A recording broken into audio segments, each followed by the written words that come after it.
Bien, buenos días, disculpen, es que estaba listando la grabación y pues parece que oprimí cerrar sesión, pero ya está abierta nuevamente. Solo para verificar si se puede observar que estoy grabando la sesión. Direct, grabación dice. Ah, muy amable, gracias, don Carlitos. Bueno, vamos a empezar a estudiar un rato. Vamos a retomar lo que dejamos pendiente la semana pasada para darle continuidad y vamos a entrar ya a cuestiones un poco más puntuales, ¿verdad? Bueno, primeramente, pues vamos a posicionarnos en nuestro esquema general y pues ya analizamos los fundamentos. La semana pasada, pues me perdí un poquito en los principios, pero es que los principios son muy importantes. A veces no les encontramos mucha utilidad, pero realmente nos puede servir mucho, ¿verdad? Y hay bastante que estudiar de los principios. Entonces, hay que ponerle atención, ¿verdad? En el examen normalmente preguntan en el procesal penal lo relacionado a los principios. Y pues también empezamos a ver lo relacionado al bloque de los procedimientos y empezamos a definir y a caracterizar al procedimiento común, a los procedimientos de desjudicialización y los procedimientos específicos. Hoy vamos a empezar ya con el procedimiento común, que es la base, ¿verdad? Si nosotros tenemos claro el procedimiento común, los otros procedimientos ya solo los vamos a añadir. Entonces nos tenemos que preocupar porque el procedimiento común quede bien claro, porque es la base, ¿verdad? Es este que tenemos acá, que tiene 5 fases: la investigación, intermedia, juicio, impugnaciones y ejecución. Hay algunos que dicen que pues solo son 3 y varios criterios, ¿verdad? Pero vamos a partir del criterio básico de 5 fases, que son las que están aquí en la diapositiva y son las que conocemos, ¿verdad? Bueno, vamos a retomar algunos conceptos que teníamos generales en nuestras diapositivas. Bueno, primeramente lo que debemos de tener claro es qué es el proceso penal. Y ya platicamos bastante de él y aquí tenemos una pequeña descripción. En cuanto a que el proceso es un método, ¿verdad? Es un concepto general que el Estado utiliza para administrar justicia, ¿verdad? Pero una justicia democrática, una justicia respetuosa de derechos humanos y de la dignidad humana. El proceso penal es insuficiente para atender toda la diversidad de la conflictividad que se da en la sociedad. De esa cuenta es que para los delitos más graves se ha diseñado el procedimiento común. Para los delitos que no son tan graves, los procedimientos de desjudicialización. Y algunos delitos que son de un tratamiento especial por la política criminal que el Estado sigue, pues se han diseñado los procedimientos específicos. Entonces, esas son las ideas básicas que debemos de tener en principio, ¿verdad? De este lado de la diapositiva, pues también tenemos algunos conceptos como los actos procesales. Los actos procesales son las diferentes actividades que se realizan dentro del proceso y dentro de los procedimientos. Esos actos procesales son los que van construyendo y van desarrollando los diferentes procedimientos. Esos actos pueden ser del tribunal y del tribunal del juez, o pueden ser de las partes. En este caso, puede ser del Ministerio Público, del defensor, del querellante o bien de terceros, como los mismos órganos de prueba, los testigos, los peritos, etcétera. Entonces, los actos procesales son las diferentes actuaciones o actividades que realizan los jueces, las partes o terceros dentro de los procedimientos. Entonces, el proceso penal y los procedimientos se construyen a través de actos procesales. Lógicamente, esos actos procesales tienen efectos procesales, ¿verdad? Por ejemplo, un acto procesal puede ser el hecho que el Ministerio Público presente la acusación, ¿verdad? La acusación. O puede ser que el defensor presente un recurso de apelación. o que el juez dicte una resolución, el auto de prisión preventiva, por ejemplo. Entonces, todos estos son actos procesales porque tienen una consecuencia dentro del proceso y dentro de los procedimientos. No debemos de confundir el, el proceso o el procedimiento con los expedientes judiciales. Los expedientes judiciales son el conjunto de documentos físicos en donde se deja constancia del desarrollo del procedimiento. Actualmente, pues, el expediente judicial físico, pues, ha quedado un poquito en desuso porque actualmente se habla de lo que es la carpeta judicial, pero tanto el expediente judicial como la carpeta judicial es el conjunto de documentos en donde se deja constancia de los actos procesales. El expediente judicial tradicional es un conjunto de documentos que suele ser muy extenso, ¿verdad? En donde se recopilan todos los documentos. Inclusive las actas son un poco extensas, etcétera. La necesidad de realizar audiencias electrónicas o virtuales ha generado también la posibilidad de que el expediente judicial sea virtual, que ya no sea físico.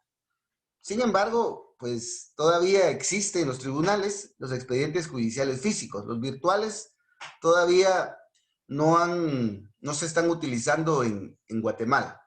La carpeta judicial se empezó a utilizar con la entrada en vigencia del reglamento para juzgados y tribunales penales ante el nuevo modelo de gestión penal.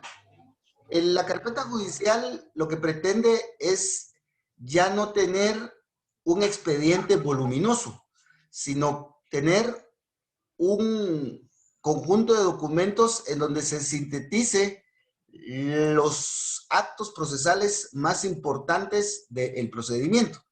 Y entonces, aquí en la carpeta judicial lo que encontramos son bitácoras, son unos formularios en donde están los aspectos más importantes de las audiencias y de los actos procesales. Entonces, por favor, no confundamos expediente judicial con carpeta judicial y menos con proceso penal y procedimiento, ¿verdad?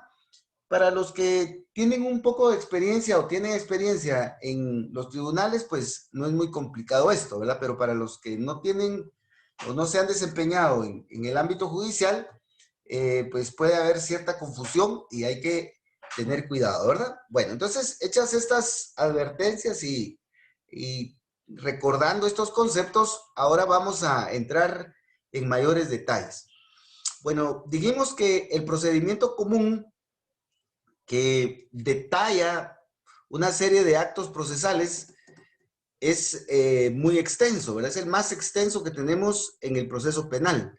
También tiene una serie de incidencias, de vicisitudes, de procedimientos que lo hacen muy complejo. Este procedimiento está diseñado, como aparece aquí en la diapositiva, para los delitos más graves. Por ejemplo, para homicidios, asesinatos, secuestros, crimen organizado, narcotráfico, etc. En este procedimiento, lo que hacen las partes es discutir ampliamente el conflicto. Este procedimiento, como es muy extenso, es como que si fuera una cancha de fútbol grande, ¿verdad? Donde los jugadores corren y corren y corren y se dan gusto ahí de jugar al fútbol. Pues lo mismo sucede acá en el procedimiento común. Las partes tienen toda la posibilidad y la amplitud para discutir el conflicto. Ese conflicto se discute en relación a pruebas, en relación al establecimiento de un hecho y también a la aplicación del derecho.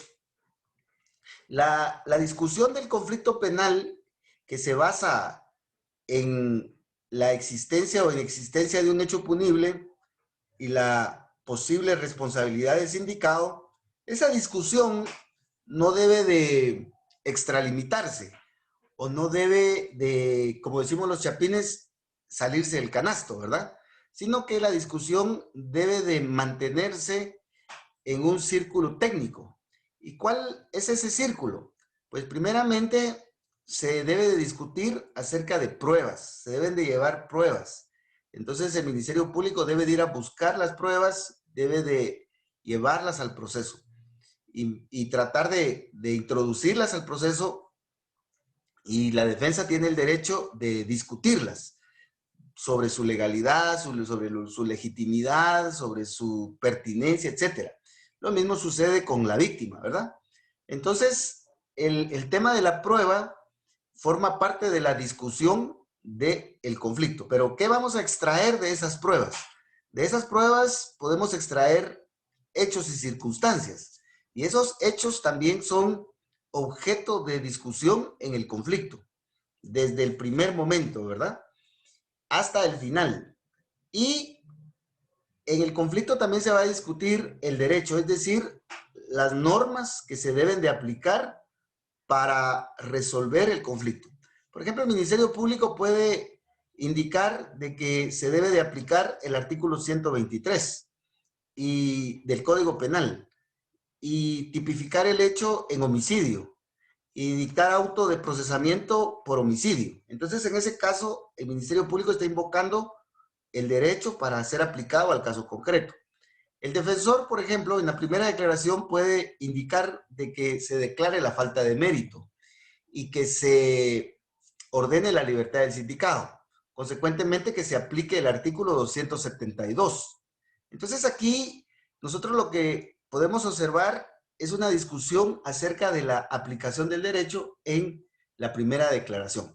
Entonces, el conflicto que se discute, esto lo vamos a ver con mayor detalle, el conflicto se discute en el procedimiento común en cuanto a las pruebas, que en la fase de investigación se denominan medios de investigación o medios de convicción, en cuanto al derecho y en cuanto a los hechos, ¿verdad? Solo una pequeña duda. Sí aparece que está grabando, que estoy grabando, disculpen. Sí, Nick. Muchas gracias, muy amable. Bueno, es que ahí me perdí un poquito. Entonces, por favor, dimensionemos bien el ámbito de discusión. Este procedimiento común nos sale muy caro a los guatemaltecos porque es muy extenso. Y aparte, pues, en la realidad, pues, se extiende mucho en el tiempo. Y se compone de 5 etapas, como aparece aquí en la diapositiva y que más adelante vamos a desarrollar, ¿verdad? Ahora veamos las características del procedimiento de desjudicialización. Los procedimientos de desjudicialización tienen varios nombres. Se conocen también como procedimientos simplificadores, de salida u otros similares, ¿verdad? Pero no nos compliquemos. Utilicemos el nombre que le da el Código Procesal Penal, que son los procedimientos de desjudicialización. Estos procedimientos de desjudicialización, pues son procedimientos cortos, son procedimientos simples, que no tienen mayores incidencias. También pretenden ser rápidos y también baratos económicamente hablando. O sea, que esos procedimientos pretenden no ser muy caros. Y lo que se pretende con estos procedimientos de desjudicialización es resolver un conflicto mediante la conciliación, mediante el acuerdo, ¿ya? A través de una característica muy importante que es la reparación a la víctima. Entonces, eso es lo que caracteriza a estos procedimientos. Hay discusión en la doctrina si los procedimientos de desjudicialización en Guatemala son 4, son 5, son 6. Entonces, tratemos de no meternos a esa discusión en el examen. Basémonos en lo que dice el Código Procesal Penal. Y el Código Procesal Penal señala 4. El criterio de oportunidad, la suspensión condicional de la persecución penal, la conversión y también la mediación. En relación a estos 4 procedimientos, el criterio de oportunidad es indiscutible, es el procedimiento de desjudicialización tipo, ¿verdad? Y el procedimiento de la suspensión condicional de la persecución penal. Esos dos, no existe discusión ni duda de que sean procedimientos de desjudicialización. Pero la mediación y la conversión sí, pues es un poco discutible, ¿verdad? Sin embargo, el Código Procesal Penal los ubica como procedimientos de desjudicialización y así lo debemos de responder con fundamento en el procesal penal, como lo vamos a ver más adelantito. Estos procedimientos de desjudicialización tienen estas características y si lo comparamos con el procedimiento común, pues vamos a encontrar algunas diferencias, ¿verdad? Me parece que la característica más importante de los procedimientos de desjudicialización es que son procedimientos cortos, ¿verdad? Son procedimientos cortos, pero también que buscan la reparación del daño a la víctima. Fíjense que en un procedimiento común, por ejemplo, en un asesinato, en una violación sexual o en cualquier tipo de delito grave, en el procedimiento común, el sindicado puede darle una indemnización a la víctima, pero el procedimiento penal continúa y la sanción penal puede llegar. O sea que formalmente, si el sindicado reparara el daño o indemnizara a la víctima, de todos modos el procedimiento penal sigue y debe de llegar a sus últimas consecuencias procesales y penales. En cambio, en los procedimientos de desjudicialización no.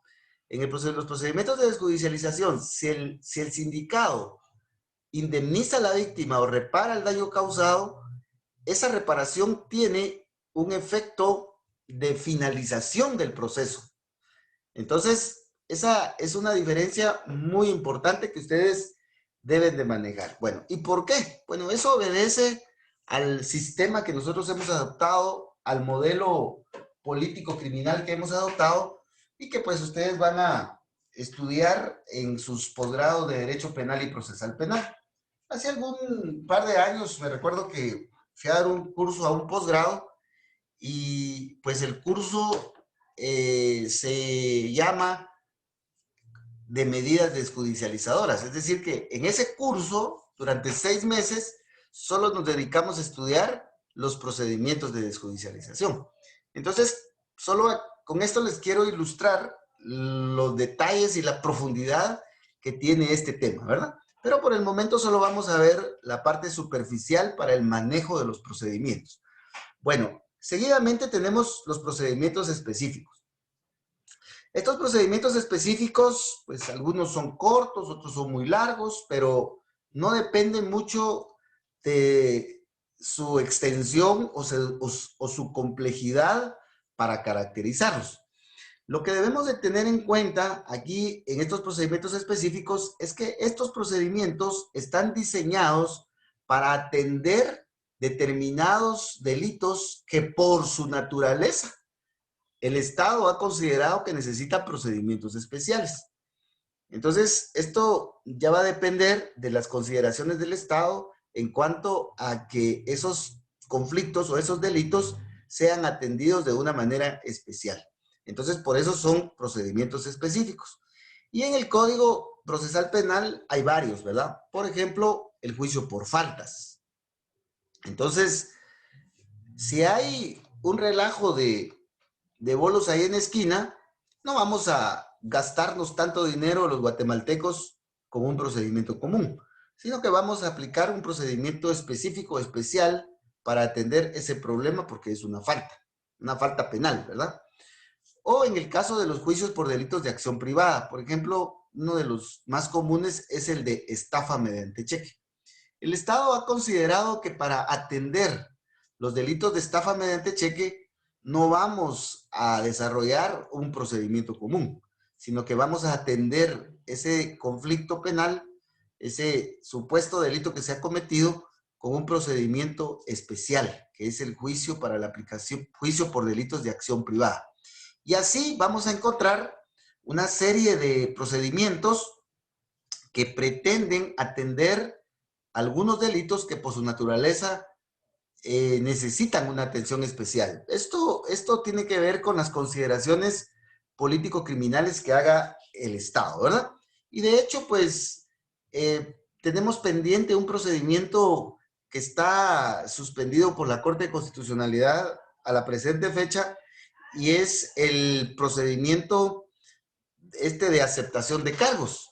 Ese procedimiento de aceptación de cargos es un procedimiento de reciente diseño, muy polémico en Guatemala, que actualmente se encuentra suspendido y que todo va a depender de lo que la Corte de Constitucionalidad decida para establecer si finalmente va a entrar en vigencia el procedimiento o va a quedar abortado como muchos otros proyectos legislativos, ¿verdad? Bueno, sabemos todo lo que hay detrás de todo eso, ¿verdad? Bueno, entonces, por favor, regresemos a nuestro esquema original, a nuestro esquema general, y aquí vamos a encontrar los procedimientos de desjudicialización 4, ¿verdad? De acuerdo al Código Procesal Penal, y también vamos a encontrar los procedimientos específicos, el procedimiento abreviado, los juicios por delitos de acción privada, el juicio por faltas, el juicio para la aplicación de medidas de seguridad y corrección, procedimiento especial de averiguación, procedimiento simplificado, procedimiento para delitos menos graves. Estos dos graves, estos dos son uno de los últimos, ¿verdad? Y aquí está pendiente el procedimiento de aceptación de cargos, ¿verdad? Pero ese lo vamos a ver en la actualización. Bueno, ¿qué es lo que debemos de seguir estudiando? Bueno, tenemos que entrar en mayores detalles, ¿verdad? Vamos a empezar a desarrollar el procedimiento común y ahí vamos a ver cómo aparecen los procedimientos de desjudicialización. Y posteriormente, pues vamos a estudiar los procedimientos específicos, ya con más detalle.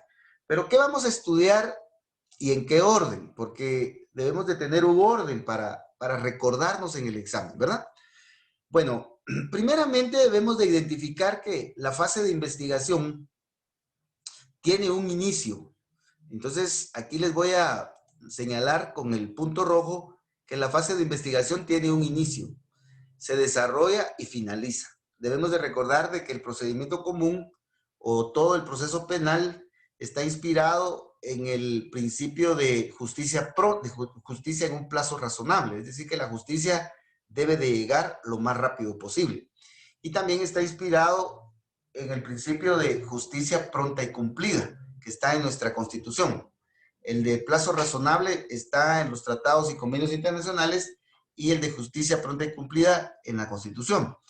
En ese sentido, pues la fase de investigación, así como inicia, se va a desarrollar y debe de finalizar. Y hay plazos, ¿verdad? Hay plazos. Entonces, ¿cómo inicia la fase de investigación? Con los actos introductorios que vamos a ver con mayor detalle. Denuncia, querella, prevención policial y conocimiento de oficio. Aunque creo que hay otros actos por los cuales se puede iniciar la investigación, pero esos son los más conocidos, ¿verdad? La fase intermedia también inicia, se desarrolla y finaliza. Bueno, estábamos en la fase de investigación, ¿verdad? Ya me estaba perdiendo.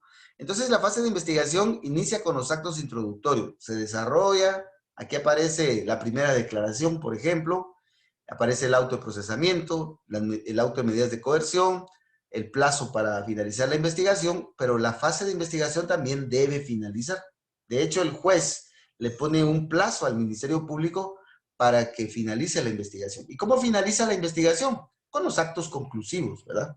Los que conocemos comúnmente son la acusación y solicitud de apertura a juicio, la solicitud de sobreseimiento, la solicitud de clausura provisional, la solicitud de la aplicación de un procedimiento de desjudicialización o la solicitud de algún procedimiento específico si fuera necesario, como el procedimiento abreviado. Entonces, la fase de investigación también finaliza. Entonces, por eso es que ustedes ven 3 cuadros acá, en la fase de investigación. Inicio, desarrollo y fin. Y lo mismo sucede con la fase intermedia. La fase intermedia inicia. ¿Cómo inicia la fase intermedia? Con la conclusión de la investigación. Así como cuando el Ministerio Público concluye la investigación, en ese momento está iniciando la fase intermedia. Ayer estaba leyendo jurisprudencia de la Corte de Constitucionalidad y la Corte desarrolla y explica mucho estos extremos, ¿verdad? Que pues vamos a ir conociendo poco a poco en los diferentes fallos que ha emitido la Corte de Constitucionalidad. Yo les aconsejo de aquí, ahí cuando tengan un tiempo libre, pues estudien bastante jurisprudencia, eso ayuda bastante a ir comprendiendo cómo se está aplicando el procedimiento penal en Guatemala, ¿verdad? Bueno, la fase intermedia normalmente se desarrolla en una audiencia. Hay una audiencia y la fase intermedia finaliza en esa audiencia. Normalmente en esa audiencia, aunque el juez puede posponer la resolución, pero debe de finalizar en esa audiencia o después de esa audiencia. ¿Cómo va a finalizar la fase intermedia? Eso va a depender de la decisión judicial. El juez decide si dicta auto de apertura, si dicta auto de sobreseimiento, de clausura, o aplica un procedimiento de desjudicialización o un procedimiento específico. Eso ya va a depender de la decisión judicial. ¿De qué depende la finalización de la investigación? De la decisión que tome el Ministerio Público. ¿De qué depende la finalización de la fase intermedia? De la decisión que tome el juez. Bueno, el juicio solo va a iniciar si el juez dicta auto de apertura. Si el juez dicta auto de apertura, entonces nos vamos a juicio, ¿ya? Entonces el juicio inicia con el auto de apertura, se desarrolla con la audiencia de ofrecimiento de pruebas, eso ya lo dijo la Corte, ya no hay discusión, ahí está el fallo. La Corte de Constitucionalidad fue clara al indicar que la audiencia de ofrecimiento de pruebas forma parte de la preparación del debate y por lo tanto del juicio, y ahí da una explicación muy extensa a la Corte de Constitucionalidad. Debemos de recordar, compañeros, de que aquí ya estamos a otro nivel, ¿verdad? Aquí ustedes ya el año entrante van a entrar a litigar, ya no son estudiantes de los que pues estudian por puntos, sino que estudian para asesorar casos penales, para involucrarse a la realidad y deben de llegar muy bien preparados, ¿verdad? Porque en la práctica ya los abogados que ya tenemos algunos años de estar en esto, ya tenemos conocimientos, ahí sí que a puro ensayo de error.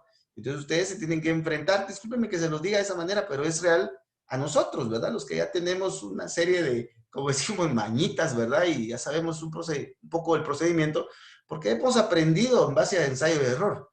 Entonces ustedes deben de llegar lo mejor preparados posibles para compensar esa desventaja de la experiencia, ¿verdad? Entonces, por favor, lean mucha jurisprudencia, eso les va a servir bastante. Métanse a la página de la Corte de Constitucionalidad y busquen los fallos y empiecen a leerlos en orden, ¿verdad? Y ahí les voy a compartir un formato que he estado utilizando para hacer un primer análisis de cómo ir analizando los fallos, ¿verdad? Pero eso les va a servir bastante. Bueno, entonces el juicio inicia con el auto de apertura y se desarrolla con la audiencia de ofrecimiento de pruebas, el debate, y finaliza con la sentencia condenatoria o absolutoria. Entonces, con esto tenemos ya finalizada la primera instancia, ¿ya? El primer grado. Debemos de recordar que aquí solo estamos repasando así rapidito, pero tenemos que regresar a ver una serie de detalles. Entonces aquí tenemos la primera instancia, ¿verdad? La primera instancia. Debemos de recordar que de acuerdo al artículo 211 de la Constitución Política y a la ley del organismo judicial, pues en el proceso solo pueden haber dos instancias, dos niveles de discusión, ¿ya?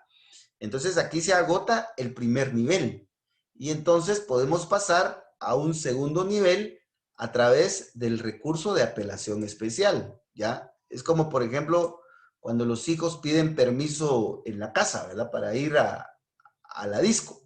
Y entonces primero van con la mamá, un modelo machista, ¿verdad? O tradicional. Primero van con la mamá y le dicen, mira, mamá, ¿me das permiso para ir a la disco? Y viene la mamá y dice, no. Entonces viene el hijo y va con el papá, presenta su recurso de apelación y va con el papá. Y el papá dice, no, confirma la decisión de la mamá. Entonces, lo mismo pasa acá. Aquí tenemos una primera instancia que se da en estas tres fases y se agota la primera instancia con la sentencia. Aunque esto tiene algunas variantes, pero esa es la idea básica que necesito que veamos ahorita. Entonces, ya con esto empezamos la fase de impugnaciones a través del recurso de apelación especial. El recurso de apelación especial también inicia con la interposición del recurso. Se desarrolla todo el procedimiento y finaliza con la sentencia de segundo grado. Entonces aquí tenemos el segundo grado o la segunda instancia en el recurso de apelación especial. Esto tiene algunos otros detalles que vamos a ver cuando veamos los recursos, pero la idea que necesito que tengamos es el de la apelación especial. La apelación especial o el recurso de apelación especial permite una segunda discusión, un segundo tiempo, en donde se va a definir la decisión del caso. Y está a cargo de la sala de la Corte de Apelaciones y la sala finaliza el recurso de apelación especial con la sentencia. Bueno, entonces ahí agotamos el segundo grado. Pero como en Guatemala, pues tenemos muchas peculiaridades, hay una explicación muy detallada de por qué existe el recurso de casación, por qué en Guatemala existe el recurso de casación y por qué en el modelo original del cambio del sistema de justicia no se concebía el recurso el recurso de casación como lo tenemos nosotros. O por qué, por ejemplo, en Costa Rica o en otros países no aparecen estos tres niveles de discusión, pero en Guatemala sí tenemos el recurso de casación. El recurso de casación, que lo conoce la Cámara Penal, pareciera que es una tercera discusión, pero no es así. Ya vamos a ver por qué. Entonces, el recurso de casación también inicia con la interposición del recurso, se desarrolla, es un procedimiento corto, aunque en la práctica muy tardado, y finaliza con la sentencia de casación. Y entonces ahí finaliza la discusión en esos tres momentos del conflicto penal. Yo sé que aquí no puede quedar muy claro si estoy diciendo que según el artículo 211 de la Constitución dice que solo hay dos instancias y ya se agotaron las dos instancias. Entonces, ¿por qué el recurso de casación? Parece ser que es una tercera. Miren, desafortunadamente así lo tenemos en nuestro Código Procesal Penal y así se aplica, así se trabaja. Pero esto tiene explicaciones que pretenden justificar por qué nuestro modelo finalmente quedó así, ¿verdad? Aunque seamos criticados en el extranjero por haberle hecho estas modificaciones al procedimiento y que pues ya se esté hablando de que esto es ilegal, ¿verdad? Y que la Corte Interamericana de Derechos Humanos pues ya esté criticándonos por este tipo de cambios que le hacemos a los procedimientos en Guatemala, ¿verdad? Pero ya saben lo que se dice de nuestros legisladores, ¿verdad? Y aquí tenemos la complicidad de los legisladores y el organismo ejecutivo, ¿verdad? Porque las leyes se emiten por el organismo legislativo y el ejecutivo, salvo el veto del ejecutivo, pero el procesal penal pasó por los dos organismos. Que entra al Congreso un elefante y sale un ratón, una jirafa o sale un Transformers, ¿verdad? Entonces, así somos los chapines y pues así debemos de afrontar nuestra justicia, ¿verdad? Bueno, entonces, el tema de las impugnaciones debe de finalizar, ya sea a nivel de recurso de reposición, de apelación genérica, recurso de queja, apelación especial, recurso de casación o revisión. Una vez que queda firme la discusión, entonces entramos a la fase de ejecución que también inicia, se desarrolla y finaliza, ¿ya? Porque en Guatemala no tenemos penas perpetuas, ¿verdad? No tenemos la cadena perpetua, ¿ya? Y la pena de muerte, si bien es cierto, pues quedó así muy general ahí en el aire, pues ahora ya no se puede, ni se puede fijar, ni se puede imponer y menos ejecutar. Entonces, ese ya es la pena de muerte en Guatemala ya está como así a la orilla del abismo, ¿verdad? Ya solo falta que se le dé un medio empujoncito para que sea abolida, pero no nos atrevemos todavía a darle ese empujoncito a la pena de muerte. Entonces, en el tema de la ejecución, pues la ejecución va a iniciar con el fallo firme, ya cuando el fallo esté firme, va a empezar la ejecución, el reo o el condenado debe de cumplir la pena y finalmente pues la pena debe de ser cumplida y se finaliza, ¿verdad? A veces la pena no finaliza de cumplirse porque, pues, si bien es cierto, nosotros no tenemos una pena de prisión de indeterminada duración, sí tenemos las penas de prisión de larga duración.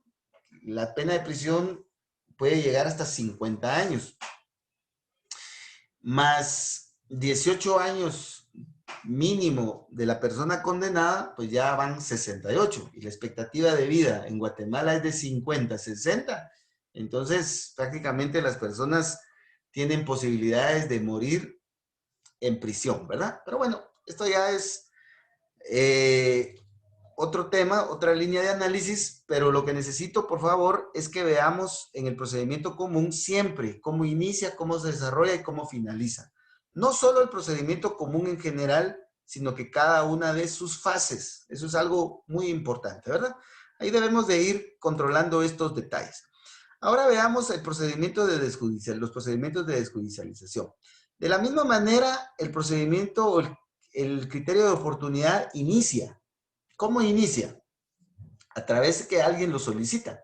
Vamos a ver de que el criterio de oportunidad lo puede solicitar el Ministerio Público, lo puede solicitar el defensor, el sindicado, la misma víctima o querellante adhesivo si ya está constituido como tal. Inclusive el juez lo puede instar. Y esto es lo que a veces no finalizamos de comprender. Fíjense que pues yo soy de la generación del cambio, ¿verdad? Cuando empecé a estudiar Derecho Procesal Penal, precisamente ese año se dio el cambio del sistema de justicia. Yo empecé a estudiar Derecho Procesal Penal en el 94, allá en la facultad, ¿verdad? En el campus central de la San Carlos. Y mi profesor era, yo siempre lo recuerdo, muy bueno, el IC, para dar clases, aunque su voz muy bajita, entonces costaba mucho escucharlo y él ya un poquito grande, entonces había un poco de dificultad, pero sabía mucho el licenciado Inestrosa López, era magistrado en ese entonces. Pues en el caso de mi persona, pues ese año empezó a estudiar el nuevo sistema, ¿verdad? El procesal penal entró en vigencia el 1 de julio del 94 y ese año empecé a estudiar Derecho Procesal Penal. Y entonces me recuerdo que el profesor nos decía que nosotros éramos la generación del cambio y que tal vez no íbamos a comprender muy bien el proceso penal, pero que íbamos a ir avanzando y que lo íbamos a ir comprendiendo, ¿verdad? Pero ya ustedes estamos a 20, 25 años vamos a ver, 94, 2004, 2014, 2019, estamos a 26 años de la reforma procesal, pues ya tenemos mucha experiencia, ¿verdad? Entonces ustedes ya deben de ir teniendo un poquito de mayor claridad, ¿verdad? Aunque también esto se complementa con la práctica. Bueno, el punto concreto al que quiero llegar es de que ahí en el Código Procesal Penal dice que el juez, imagínense, el juez puede instar a las partes a que se aplique un criterio de oportunidad. Entonces, el juez promoviendo el criterio de oportunidad. Esto porque lo que se pretende en el nuevo modelo es una justicia pronta y cumplida. Y si se dan los requisitos, pues hay que aprovechar para aplicar el criterio de oportunidad. Esto no mucho a veces lo comprendemos algunos porque siempre creemos que el juez debe de esperar y debe de ser rígido y debe de siempre imponer una pena. Pero el nuevo juez, el modelo del nuevo juez debe de ser un juez conciliador si es que si el caso lo permite, ¿verdad? Bueno, entonces, el criterio de oportunidad inicia con una solicitud. ¿De quién? Ya dijimos. Pero el criterio de oportunidad se desarrolla en una audiencia. Ahí se conoce y se decide en un auto, ¿ya? Y ahí finaliza. Y debemos de analizar cuáles son los efectos de ese auto, ¿verdad? Porque tiene efectos especiales, ¿verdad? Uno de los más importantes es de que el proceso se archiva y a final de un año el procedimiento finaliza, se extingue la persecución penal, se finaliza, ya terminó el proceso, ¿verdad? Y aquí les voy a contar un caso más adelantito que yo siempre cuento cuando hablo del criterio de oportunidad. Hace algunos años llevé un caso que ahí en la defensa pública conocemos como el de las chicas ICE. Ya eran dos señoritas que vinieron aquí a Cobán de sus comunidades rurales y pues se pusieron un poco alegres y empezaron a tomar cerveza ICE, pero les gustó mucho y se marearon un poco. y se terminaron peleando, ¿verdad? Y entonces ahí hubo un pequeño relajito ahí frente a nuestra municipalidad y entonces al final se les aplicó el criterio de oportunidad, ¿verdad? Pero vea mayores detalles en el próximo capítulo. Hoy solo vamos a dar estos avances de las chicas ICE. Bueno, debe de estar contento, ¿verdad? Ya solo vamos a hacer un ratito, estamos llegando ya a la primera mitad y ya se va a ir a descansar ahí a los sabrosos camarones o al cevichón Pérez, ¿verdad? Y a esperar la victoria de nuestros príncipes, bueno, sobre los toros de Malacateco. Suspensión condicional de la persecución penal también se inicia, se desarrolla y finaliza. ¿Pero cómo inicia? Pues lógicamente, los requisitos para la suspensión condicional son diferentes al criterio de oportunidad. Para muestra un botón de las diferencias que hay. Pero si hablamos de conveniencias, porque eso es lo que uno maneja en la práctica, para el sindicado es más conveniente un criterio de oportunidad porque son menos requisitos y le aprietan menos la tuerca, ¿ya? El criterio de oportunidad casi es una falta de mérito, pero no lo es, pero es muy beneficioso para el sindicado. Pero la suspensión condicional sí es un poco diferente porque aquí le aprietan más la tuerca al sindicado porque no solo le piden que acepte el hecho, indemnice la reparación del daño, sino que además que queda sujeto a un plazo bajo ciertas condiciones. Entonces, en la suspensión condicional, pues hay más restricciones en el procedimiento de desjudicialización. Entonces, pues por la experiencia que tengo como defensor, pues los defensores normalmente lo que intentamos en la primera declaración es una falta de mérito, ¿verdad? Eso es lo que intentamos. Bueno, no se puede, pues vamos a un sobreseguimiento, ¿verdad? Que es lo mejor que le puede pasar al sindicado si lo ligaron a proceso. Si el Ministerio Público o el juez consideran que no procede el sobreseguimiento, pues entonces buscamos un criterio de oportunidad. Y si no, pues entonces la suspensión condicional de la persecución penal. Y por ahí ya nos viene avisando el Ministerio Público de que no nos va a dar la suspensión condicional, pero sí nos puede ofrecer un procedimiento abreviado. Entonces, lo que quiero ilustrar es cómo estos procedimientos y estas posibilidades van como escalonadas, ¿verdad?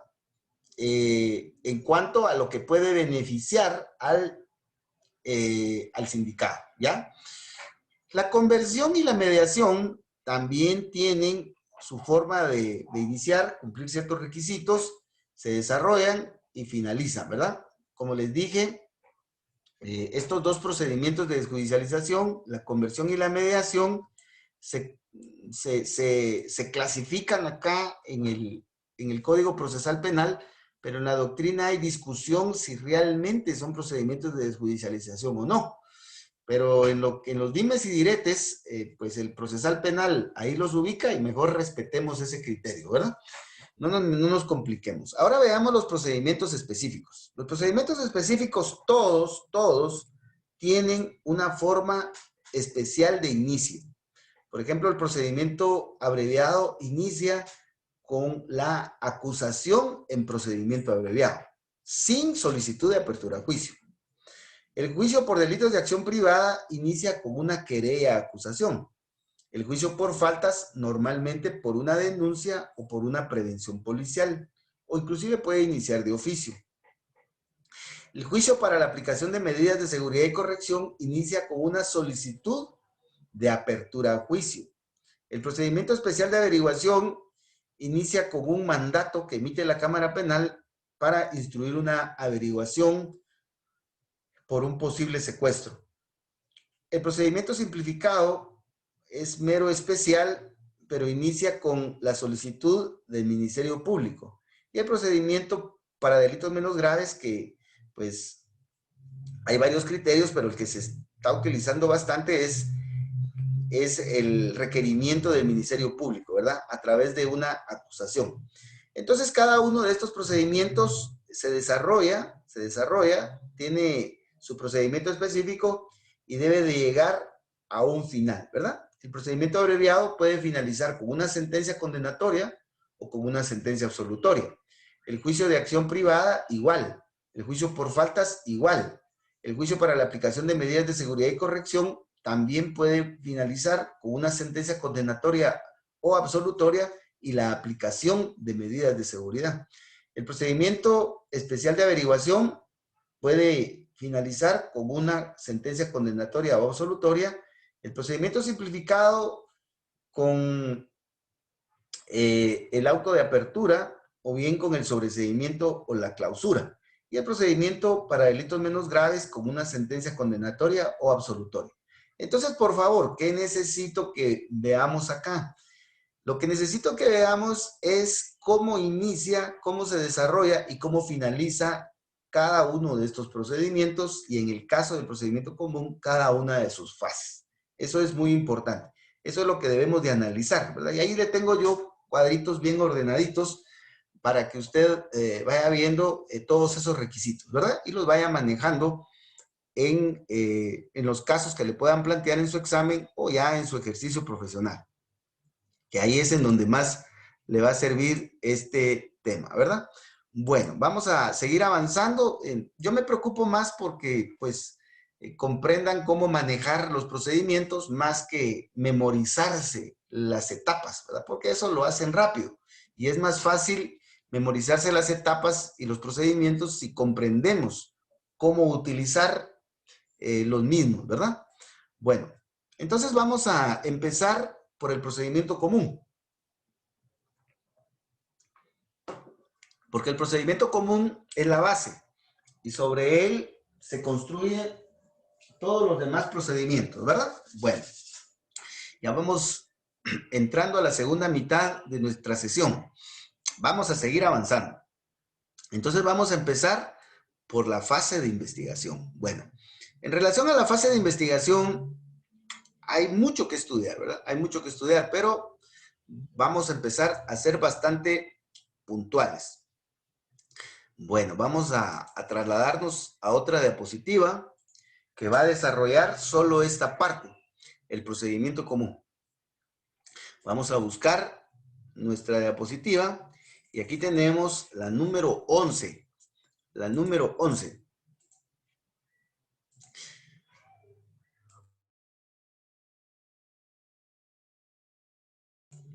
Bueno, aquí tenemos entonces en esta gráfica el procedimiento común. Aquí tenemos todo el procedimiento y tenemos las diferentes etapas, ¿verdad?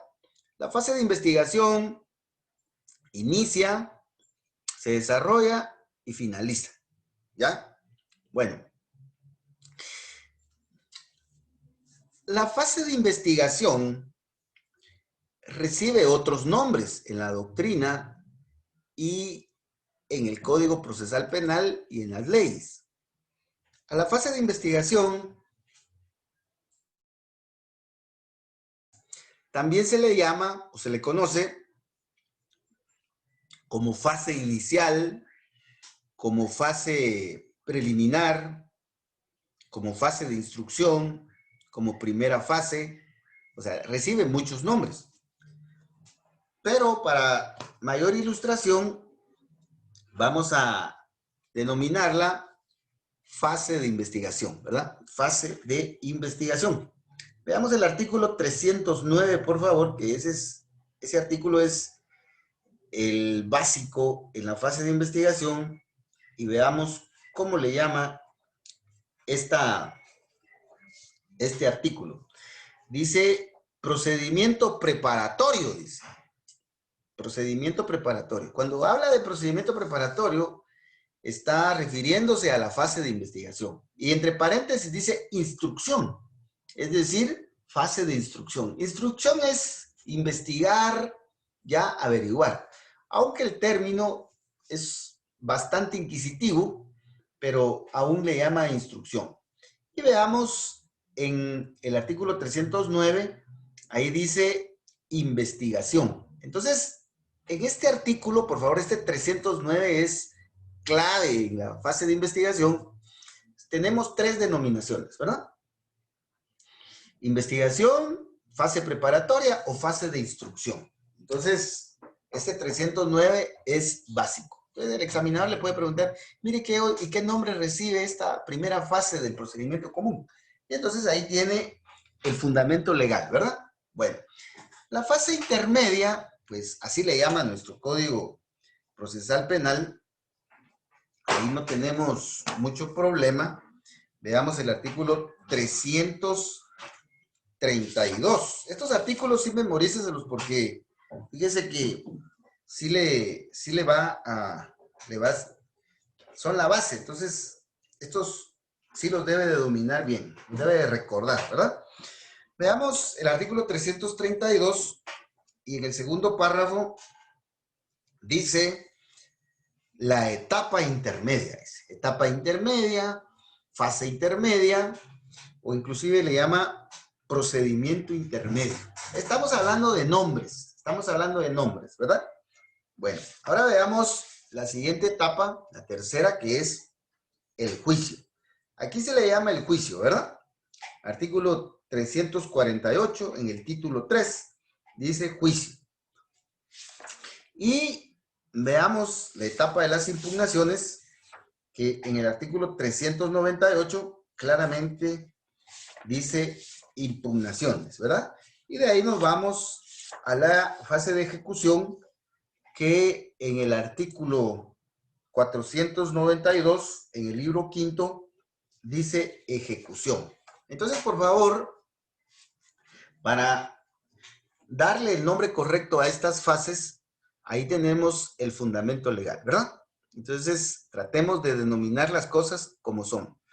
Fase de instrucción, de investigación o preparatoria, etapa intermedia, juicio, impugnaciones y ejecución. Nombres, ¿verdad? Bueno, ahora veamos el orden. Este es el orden del procedimiento. No lo podemos cambiar, ¿ya? Hay una regla de oro en matemáticas, ¿verdad? Dice que el orden de los factores no altera el producto. 2 más 1 es 3. Y 1 más 2 es 3. O sea que si ponemos primero el 1 o el 2, el resultado es el mismo. Por eso es de que la regla es el orden de los factores no altera el producto. Esto opera en la suma y en la multiplicación, ¿verdad? Ahora en la resta y en la división si no opera. Pero bueno. Entonces esa regla no es aplicable acá, porque aquí sí el orden es importante. El orden es importante. ¿Y por qué el orden es importante? Por el principio del debido proceso, que vimos la sesión anterior, y por el principio de imperatividad, que está en el artículo 3 del procesal penal. Entonces, ¿qué nos dice el principio del debido proceso? Artículo 12, proceso legal, dice. Es decir, proceso que está diseñado en la ley. No podemos cambiarlo, ¿ya? Principio de imperatividad, artículo 3 del procesal penal. Las formas del proceso no se pueden variar. Entonces, ¿cuál es la forma del proceso en este caso? Este orden. Primero investigamos, después evaluamos, después juzgamos, de ahí revisamos y de último ejecutamos. Si estamos hablando de un procedimiento penal democrático, debemos pensar que este es el orden lógico. Ahora, si estamos pensando en un proceso penal, en un modelo de sociedad o de Estado monárquico, despótico, abusivo, entonces primero ejecutamos y si nos da tiempo, investigamos y si no, pues ahí que se quede. Entonces adelantamos la ejecución, como dicen que ocurrió en el conflicto armado interno, ¿verdad? Que decían, ejecútenlo y después investigamos, si podemos, ¿verdad? Y entonces ejecutaban a las personas considerándolas culpables y nunca más investigaban acerca de si cometió o no un delito. Entonces, el procedimiento penal que pretendemos de renovación democrática, como dice la jurisprudencia de la Corte de Constitucionalidad, tiene este orden. Primero hay que investigar. Ya cuando tengamos un caso armado, lo vamos a revisar en la fase intermedia. Y ya bien revisadito y que estemos más o menos seguros, que no estemos especulando, sino que tengamos fundamentos, entonces vamos a juzgar a la persona en público, ¿verdad? Para que toda Guatemala se entere. Una vez que se ha tomado una decisión en la sentencia condenatoria o absolutoria, vamos a revisarla a través del recurso de apelación especial, a través del recurso de casación, y ya bien revisadita la decisión, entonces vamos a ejecutar esa sentencia, porque ya analizamos bien el caso, ya lo revisamos, ya lo revisó el MMP, la defensa, los jueces, los magistrados, y entonces ahora sí, ya estando seguros, pues vamos a ejecutar la sentencia. Y entonces el reo va a tener que cumplir la condena. Entonces, esa es la idea que hay en este diseño, ¿verdad? Un modelo racional, un modelo democrático, respetuoso de derechos humanos, respetuoso de la razón humana, ¿verdad? Pretendemos que este modelo sea racional. Bueno, esta es la segunda idea que les quiero trasladar. Primero, nombres. De ahí, orden. ¿Y por qué el orden? Ya, a veces solo nos memorizamos el orden, pero esto es sencillo, pero debemos de comprender que ese orden tiene una razón de ser, ¿ya? Y que no se puede variar. Ahora veamos, por favor, el objeto. ¿Para qué sirve cada etapa? ¿Ya? Bueno, la etapa de investigación es sencillo, ¿verdad? Sirve para investigar. Ahí en el artículo 309 es, ¿verdad? 309 del procesal penal, dice que el objeto de la fase de investigación es la investigación, la averiguación, la instrucción, ¿ya? Ir al campo a investigar, a averiguar qué pasó. Y como lo dice el artículo 309, ¿investigar qué? La verdad. Investigar la verdad.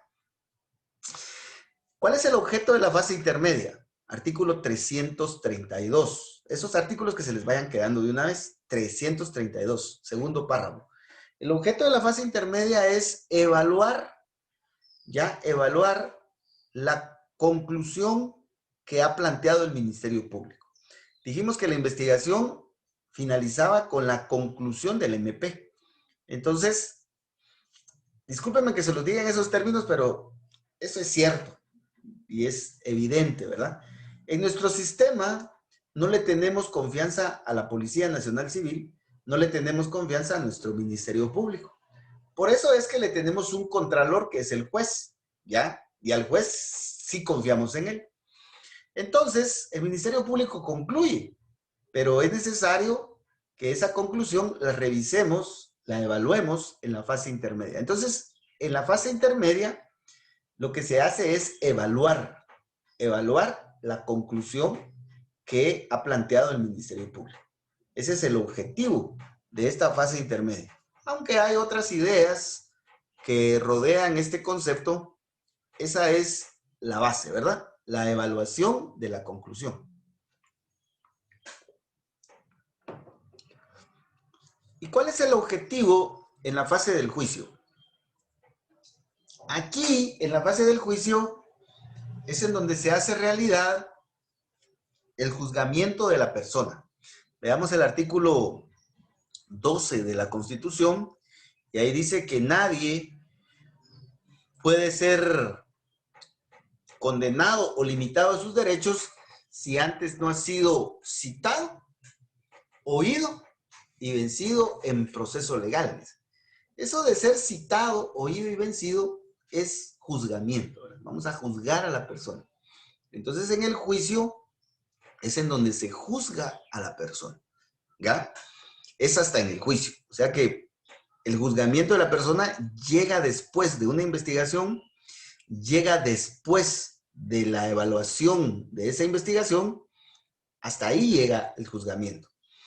En un modelo racional, en un modelo democrático, en un modelo respetuoso de la dignidad y de los derechos humanos. Pero en Guatemala, ¿qué pasa? En las redes sociales empezamos a emitir opiniones, empezamos a condenar a la gente, nuestra prensa empieza a meternos tendencias, a manejar la información y sus opiniones de manera mediática, y resulta que ni siquiera han detenido a la persona y la sociedad ya lo condenó. Ya la prensa ya lo condenó. Los críticos ya los condenaron, los políticos ya lo condenaron, nosotros ya los condenamos. Ni siquiera lo han detenido. Entonces, es un cambio cultural el que necesitamos, porque las leyes ya las tenemos. Las leyes ya las tenemos.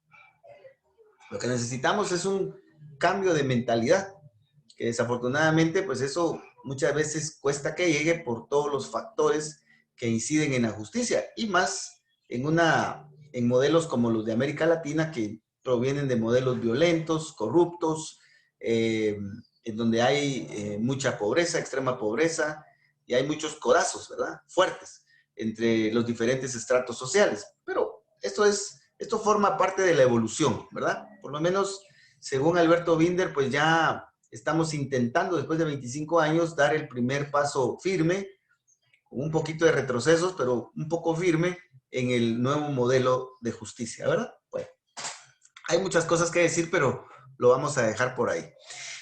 Entonces, en el juicio se juzga. Ahora, en las impugnaciones, ¿cuál es el objetivo del recurso de apelación especial, del recurso de casación y de todos los recursos? Revisar la decisión judicial. El juez se puede equivocar, porque es humano. El juez puede cometer errores al condenar o al absolver al acusado, al dictar prisión preventiva o al dictar la falta de mérito. El juez se puede equivocar. Entonces, a través de los recursos, se puede corregir esos errores. Pues siempre se habla de equivocación del juez, pero yo creo que el juez puede ser que no se equivoque, sino que él intencionalmente aplique mal el derecho, por cualquier razón, ¿verdad? Pues se habla mucho de las cortes, se habla mucho de las aspiraciones de los jueces a las magistraturas, y empiezan las negociaciones de casos, ¿verdad?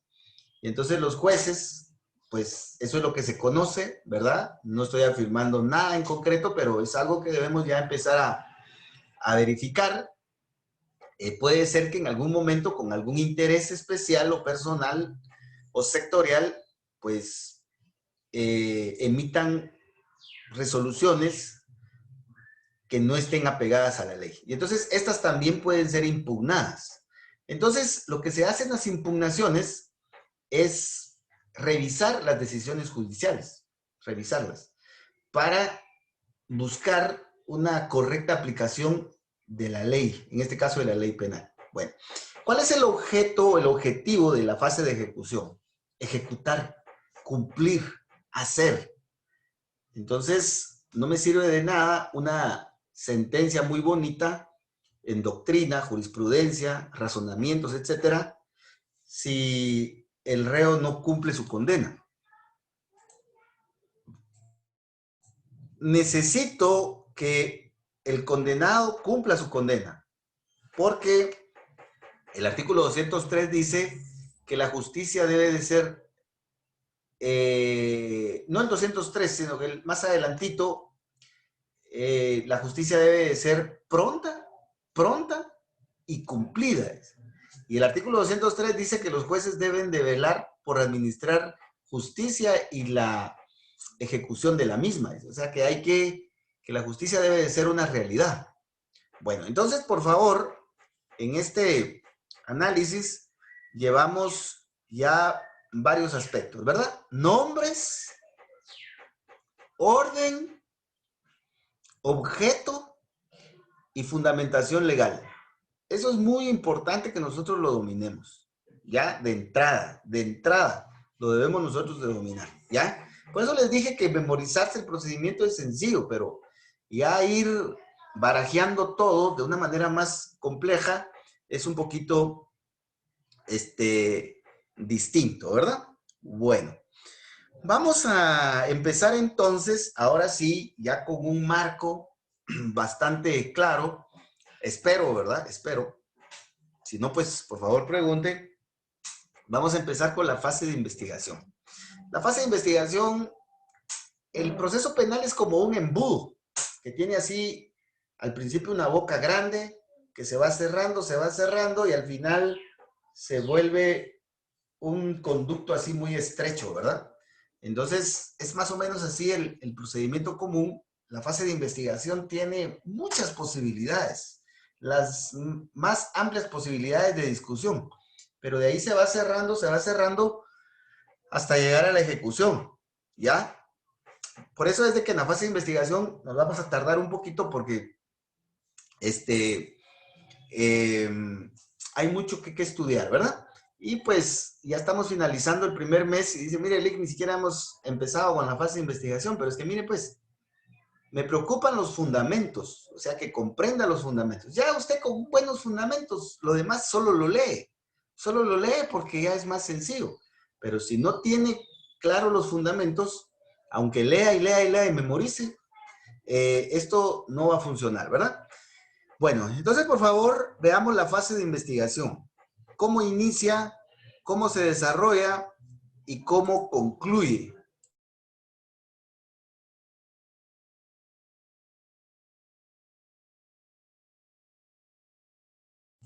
Bueno, entonces vamos a tomar un poquito aquí de quitagoma, ¿ya? Salucita.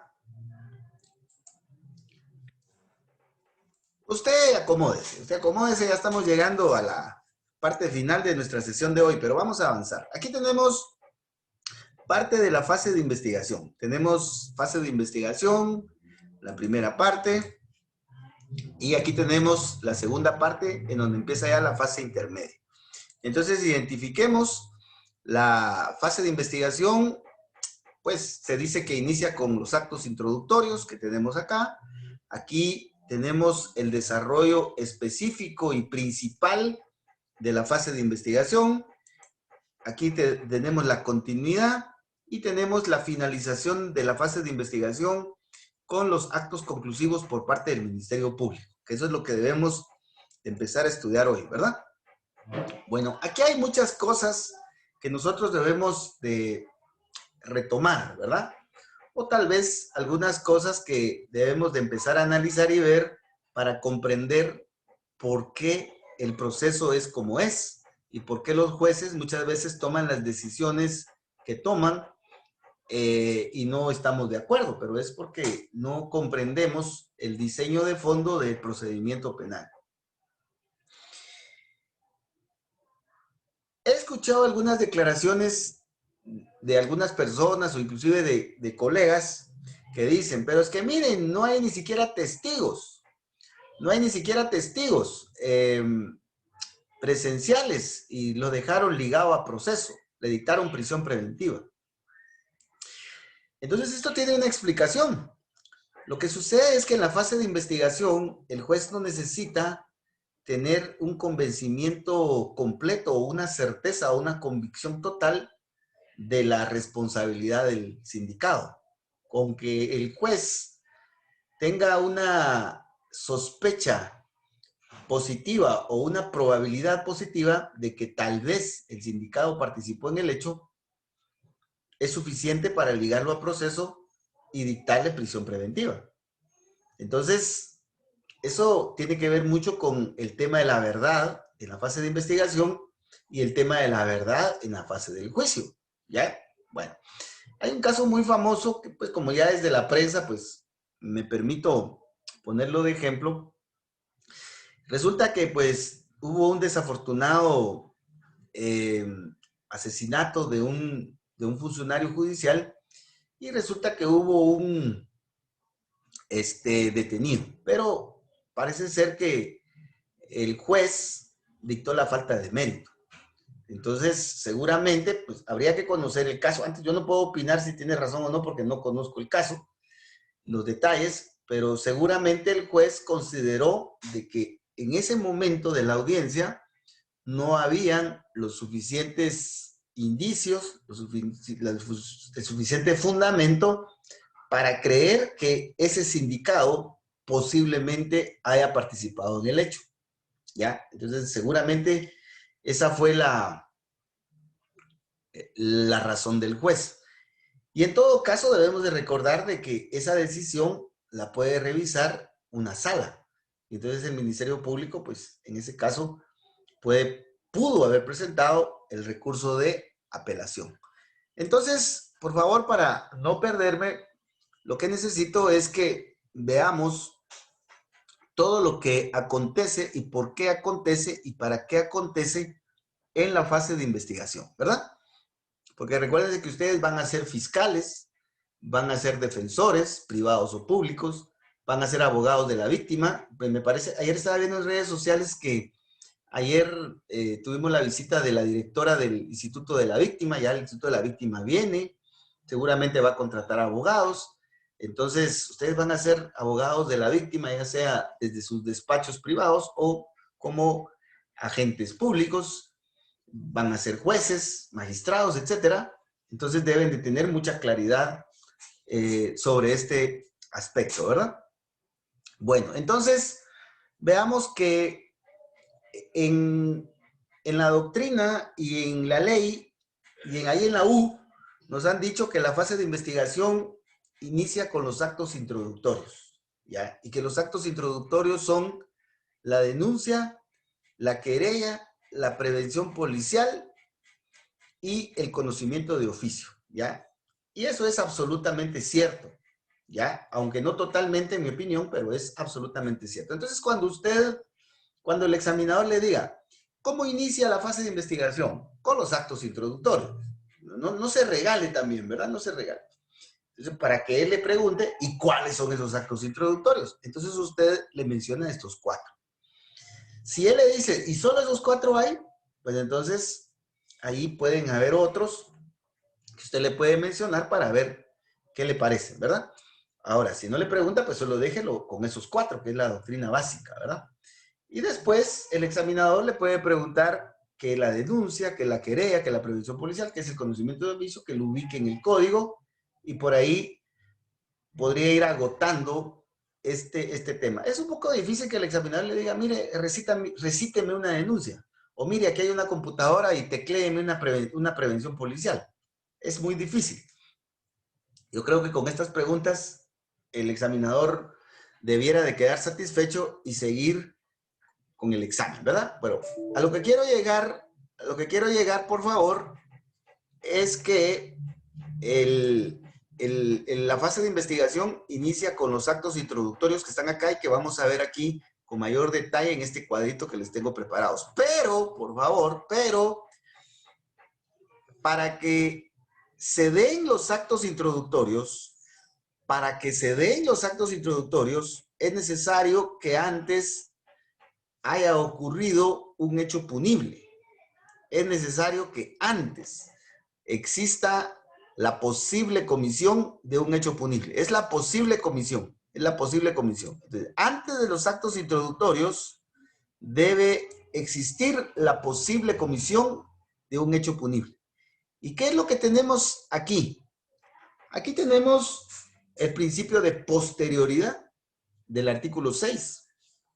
Lea el artículo 6 del Código Procesal Penal y dice que solo después, dice la palabra clave ahí es después, solo después de ocurrido un hecho punible puede iniciar un procedimiento penal.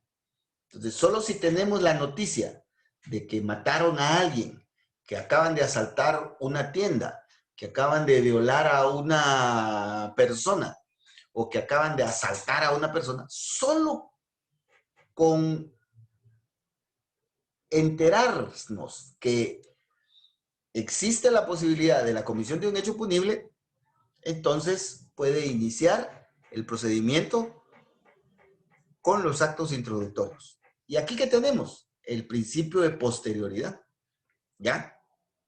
Entonces, para que la policía actúe, para que el Ministerio Público sobre todo actúe, debe de esperar que posiblemente haya ocurrido un hecho punible para iniciar la investigación. Esto implica de que el Ministerio Público no va a llegar antes, ¿ya? No va a ser preventivo, sino que el Ministerio Público siempre llega después, porque así es nuestro modelo, ¿verdad? A veces criticamos al MP y dice, es que el Ministerio Público siempre llega después, pero así es el modelo. ¿Cómo va a llegar antes si no había recibido la noticia de un hecho punible? Principio de posterioridad, artículo 6, ¿ya? Si asiste en la ley. El Ministerio Público no va a salir a hacer rondas, a ver, aquí como que va a ocurrir un hecho impunible, mejor me va a quedar aquí para ver si inicio una investigación. No. Primero el Ministerio Público debe recibir la noticia de la posible comisión de un hecho punible e iniciar la investigación. Pero la policía sí, pero es que la policía es otra su función, son otras funciones. La policía nos debe de brindar seguridad. La policía debe de prevenir delitos. La policía debe de ayudar en la investigación. Entonces, la policía, en su función de seguridad ciudadana democrática, ¿verdad? Y ahí hay mucho que estudiar.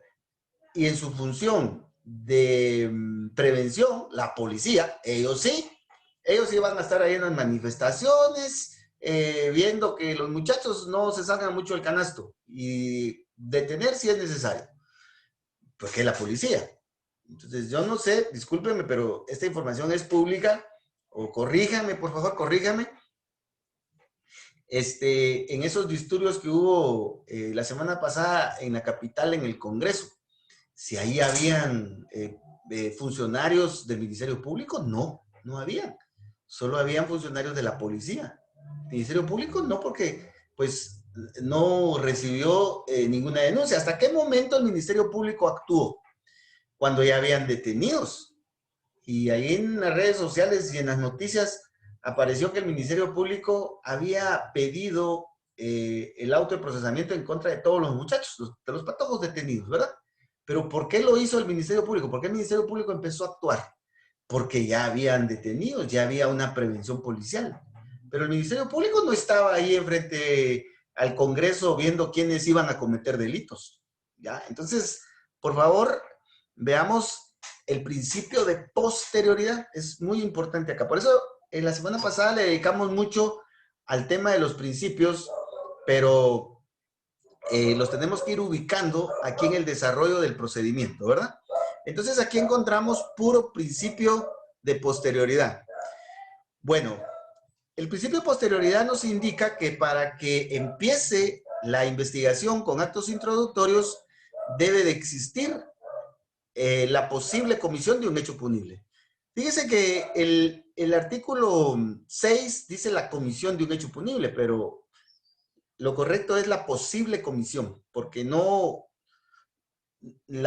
si eso no es o no hecho punible, eso va a depender del resultado de la investigación. Fíjese que ocurren casos en los cuales, por ejemplo, va una persona en su bicicleta y resulta que la persona desafortunadamente cae de su bicicleta y se golpea la cabeza y muere. Entonces, llega la gente y hay un montón de especulaciones. Dicen, ay, pobrecito se cayó. Pobrecito iba a bolo. Iba hablando por celular. No, tan pura lata, fue un taxista el que lo pasó tirando. O un carro de esos grandotes lo pasó tirando y se fue. Entonces, lo cierto es que, como decía mi profesor, lo cierto es que tenemos un cadáver, tenemos una bici y que tenemos que el cadáver murió posiblemente de un golpe en la cabeza. Pero ¿qué fue lo que le pasó? ¿Se cayó solito o lo pasaron tirando? Bueno, si se cayó solito, pobrecito, ¿verdad? Pues no hay delito. Pero si lo pasaron tirando, hay homicidio culposo posiblemente. Pero ¿cómo averiguamos eso? Entonces, por eso les digo, para que empiece el procedimiento común en la fase de investigación, debe de existir la noticia de un posible hecho punible. Entonces llega el Ministerio Público y llega la policía y empiezan a investigar y ven el video y en el video se ve claramente cómo el ciclista va, porque ahora los ciclistas van así ahí en la calle, ¿verdad? Todos somos testigos de eso. Van hablando por celular aquí con el celular metido aquí entre el hombro y aquí va, así van, ¿ve? Y van chateando con el otro celular y van así en la carretera, van cistallando. Y uno también que va chateando. Total de que, pues, a veces ocurren situaciones muy desafortunadas, ¿verdad? Entonces, si el Ministerio Público llega a establecer que el pobrecito, pues, se cayó solito y, pues, se golpeó y murió, pues, no hay delito, ¿verdad? Ahí se termina el caso. De una manera técnica, ¿verdad? Pero ¿qué pasa si el Ministerio Público ve el video y ve claramente cuando un conductor en su vehículo o en un vehículo lo tira y lo atropella? Entonces ahí sí ya hay un posible delito porque hay que seguir investigando. Entonces, por favor, por eso es que para que inicie la fase de investigación es necesario que antes de los actos ocurra un posible hecho punible, con características de hecho punible. Otros casos muy también que dan risa, ¿verdad? Y que despierta mucho el morbo en las redes sociales, es en esas desapariciones, ¿verdad? Resultan ahí en las redes sociales que Isabel Claudina y que se desapareció la señorita y que dice que la vieron y que no la vieron y que como que la secuestraron y están esperando la llamada. Bueno, y resulta que a los cuantos días aparece y ahí como que dice, no, disculpen, pero es que fíjese que andaba con mi novio. Entonces se alarmó el MP, se alarmó la policía, empezaron una investigación, pero realmente no hay delito, porque no hay detenciones ilegales, no hay secuestro, no hay posible violación ni nada. Entonces el procedimiento finaliza, pero existe la sospecha de que tal vez la hayan secuestrado o la hayan, o sea, víctima de trata, ¿verdad? Entonces, por favor, comparemos esto ya con la realidad, ¿verdad? Ya vamos a finalizar, ya está cerca el sábado, que es muy sabroso, ¿verdad?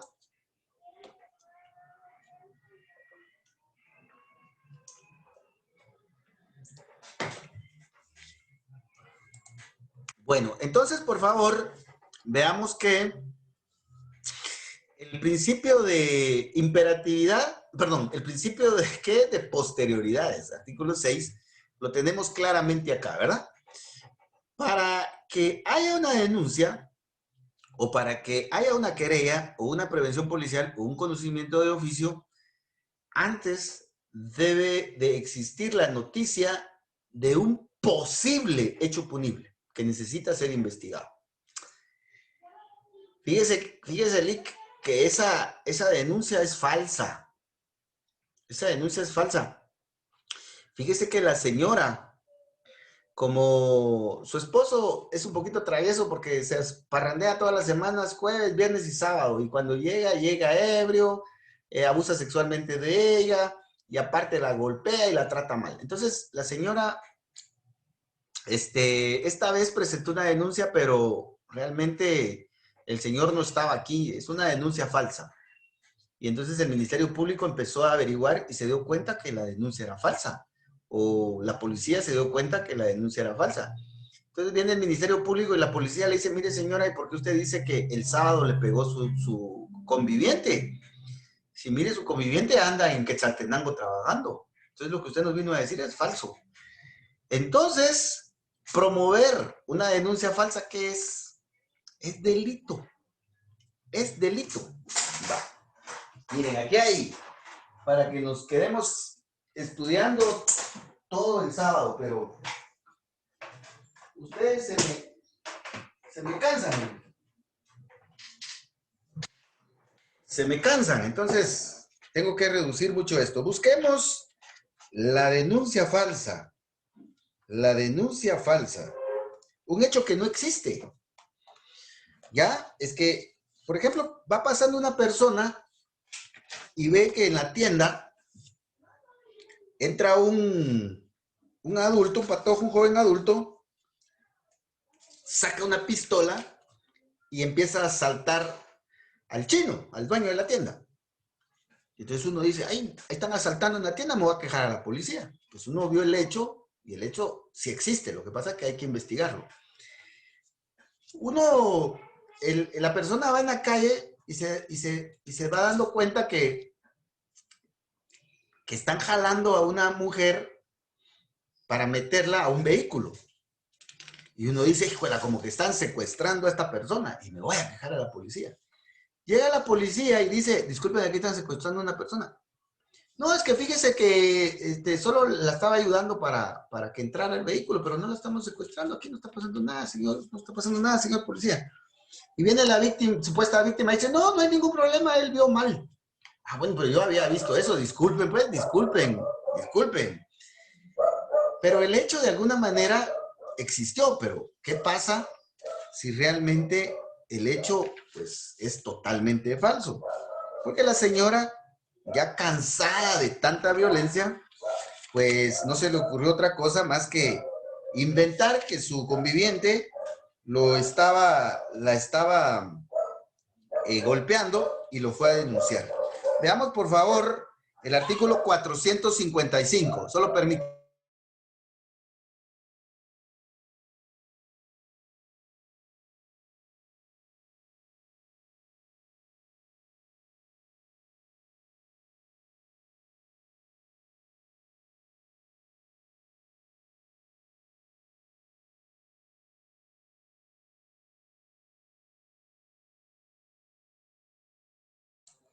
Disculpen. Entonces, por favor, veamos, dice, vamos a ver, dice, permítanme, vamos al 455.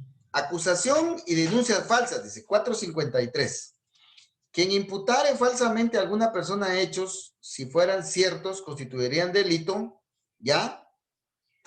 Quien falsamente afirme ante funcionario que ha cometido un delito de los que dan lugar a procedimiento de oficio, ¿ya? O la autoimputación, quien mediante declaración, etcétera. Entonces aquí aparecen los casos en los cuales el hecho realmente no existe, es un invento del denunciante con algún interés, ¿verdad? Con algún interés. Hay muchos ejemplos en este caso. Entonces, por favor, aquí tengamos cuidado con esto.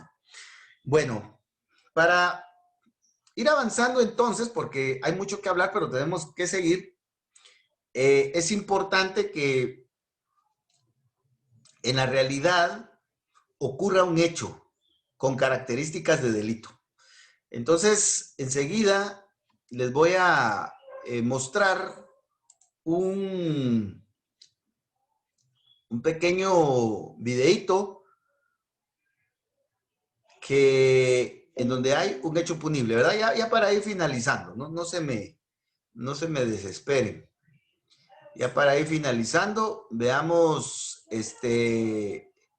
vamos a ver, permítanme, por aquí tenemos videos, libros y videos, aquí está, jurídicos. Aquí tenemos un hecho punible. Veamos que el hecho punible siempre va a ocurrir en un tiempo, en un lugar y en un modo. Siempre va a ser eso. En la realidad ocurre el hecho en algún momento. Sobrevivió luego de ser baleada por un sicario venezolano en Villa El Salvador. Este asesino a sueldo acabó siendo capturado y confesó que le iban a pagar 1.000 soles por el crimen.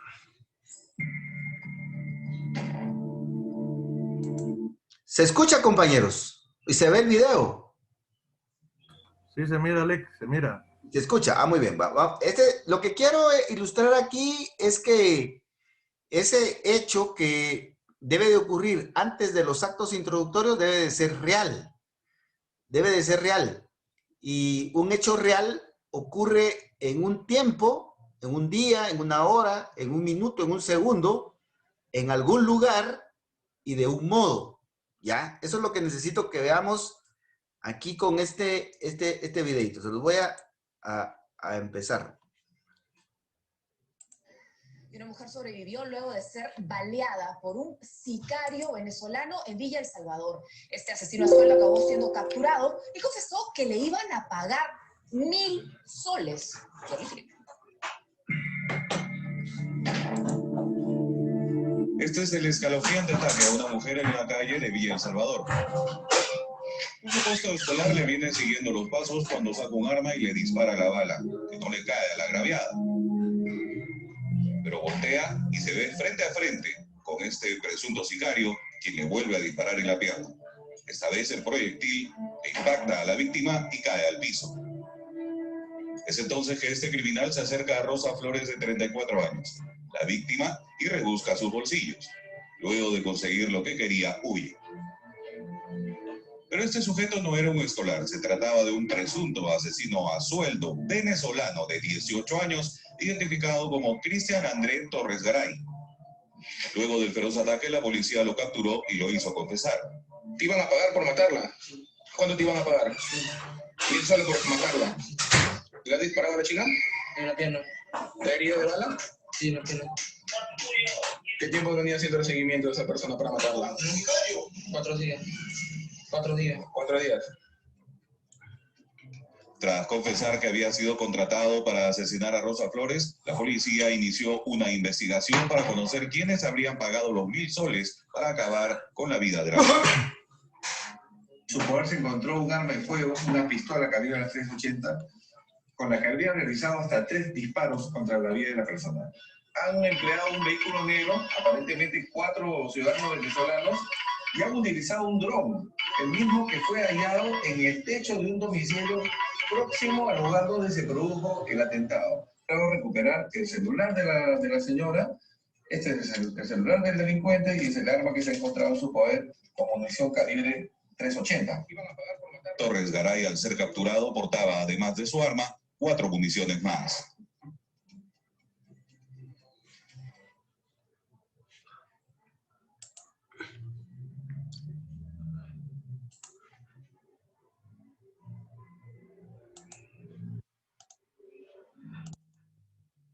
Bueno, entonces lo que necesito que veamos en ese video es que el hecho, ahí podemos ver al sindicado cuando persigue a la víctima, saca el arma de fuego y le dispara.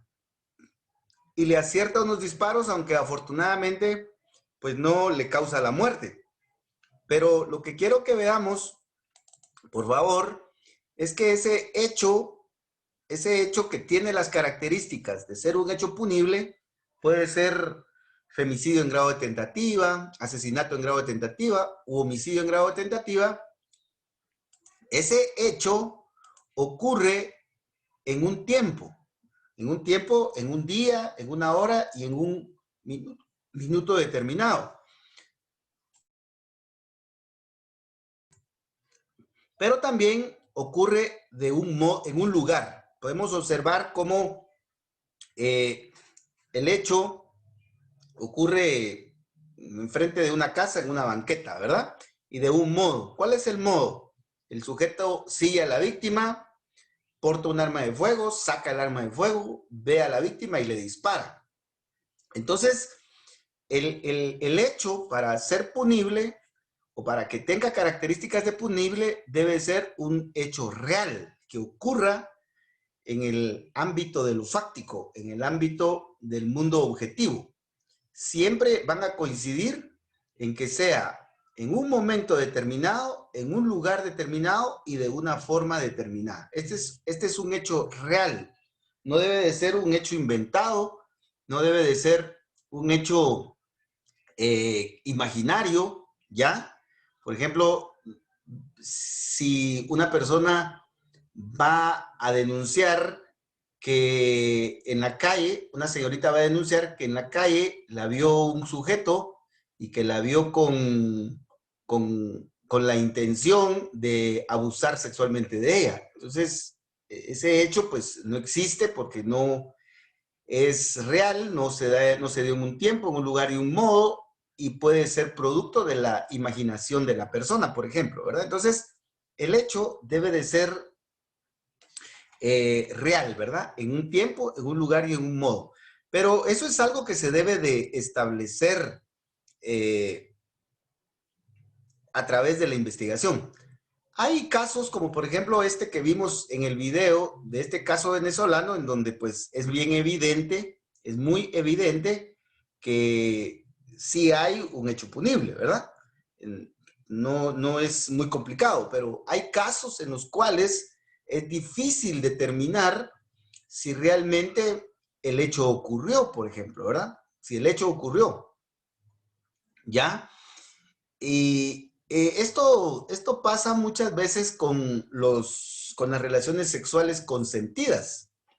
Muchas veces algunas mujeres consienten las relaciones sexuales, pero cuando ya hay problemas con su pareja, lo que hacen es decir que pues no fueron relaciones sexuales consentidas, sino que fue una violación. Entonces, muchas veces la discusión es en cuanto a si realmente fue una relación sexual violenta o fue una violación sexual consentida. Porque de eso depende la violación. Si sexual, ¿verdad? Si hubo consentimiento de parte de la víctima, no hay violación. Pero si no hubo consentimiento, entonces sí hay violación. Entonces, hay casos en los cuales es un poco difícil o se necesita de mucha investigación para lograr determinar, en primer lugar, la existencia del hecho real, ¿verdad? En tiempo, lugar y modo. Y si ese hecho es delictivo, ¿ya? Entonces, este es el objeto de la investigación y es el objeto de los actos introductorios. Entonces, una vez el hecho punible ocurre en tiempo, lugar y modo, la noticia del hecho punible viaja por los actos introductorios, viaja por la denuncia, por la querella, por la prevención policial o por el conocimiento del oficio. O como decimos los chapines, el chisme viaja por estos conductos. ¿Y cuál es el destino de esa noticia criminal o de esa noticia del posible crimen? El destino de la noticia a través de los actos introductorios es llegar al Ministerio Público. ¿Y por qué al Ministerio Público?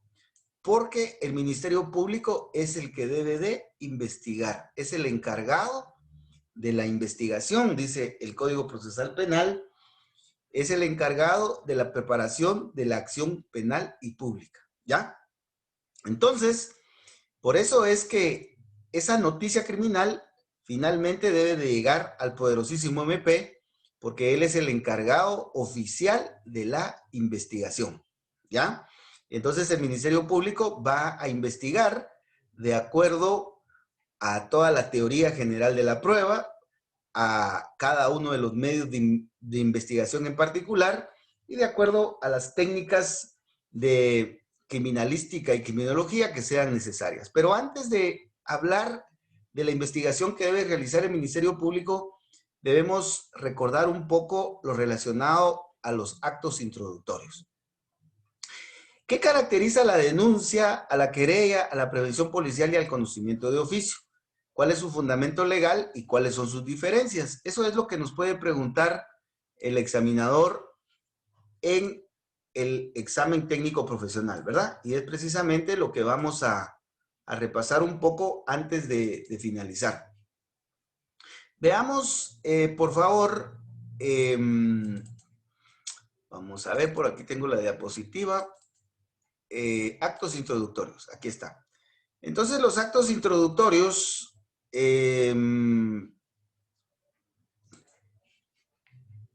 vamos a empezar con estos cuatro, ¿verdad? Vamos a empezar con estos cuatro. Aquí están. Bueno, primeramente se va a dar el principio de posterioridad, ¿verdad? Aquí lo tenemos en este cuadrito, el principio de posterioridad. Y entonces eso habilita los actos introductorios. Entonces tenemos la denuncia, la querella, la prevención policial y el conocimiento de oficio. Ubiquemos en el Código Procesal Penal cada uno de estos actos introductorios. La denuncia la tenemos en el artículo 297, ¿verdad? Ahí tenemos la denuncia. La prevención policial la tenemos en el artículo 304. La querella en el 302. Y el conocimiento de oficio en el 389. 389. Para algunos, también es acto introductorio la certificación de lo conducente. Sin embargo, pues eso ya depende de lo que pregunte el examinador. En algunos artículos, como el artículo 380 del Código de Trabajo, o en la ley relacionada con la declaración del Estado en procesos judiciales se regula también la certificación de lo conducente. O en la ley de armas y municiones también se regula lo relacionado al aviso. Entonces, me parece que no solo hay en la legislación estas 4 formas de iniciar el procedimiento penal, sino que hay otras. Pero por favor, mencionemos estas o estudiemos estas 4 que son las básicas, ¿verdad?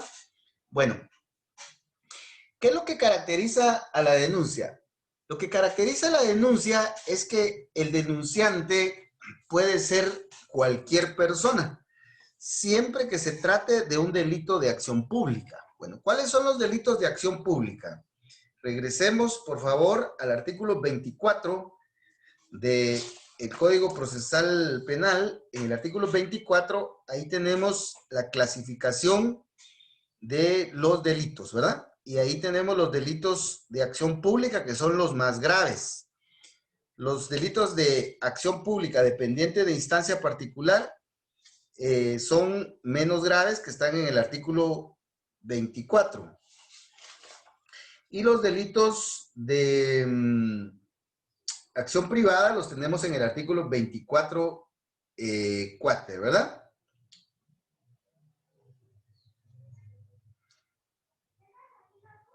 Entonces, por favor, veamos que en cualquiera de los delitos de acción pública, de los más graves, ahí en donde está el 297, en donde dice un delito de acción pública, anotemos ver artículo 24.1, y aquí tenemos los delitos más graves.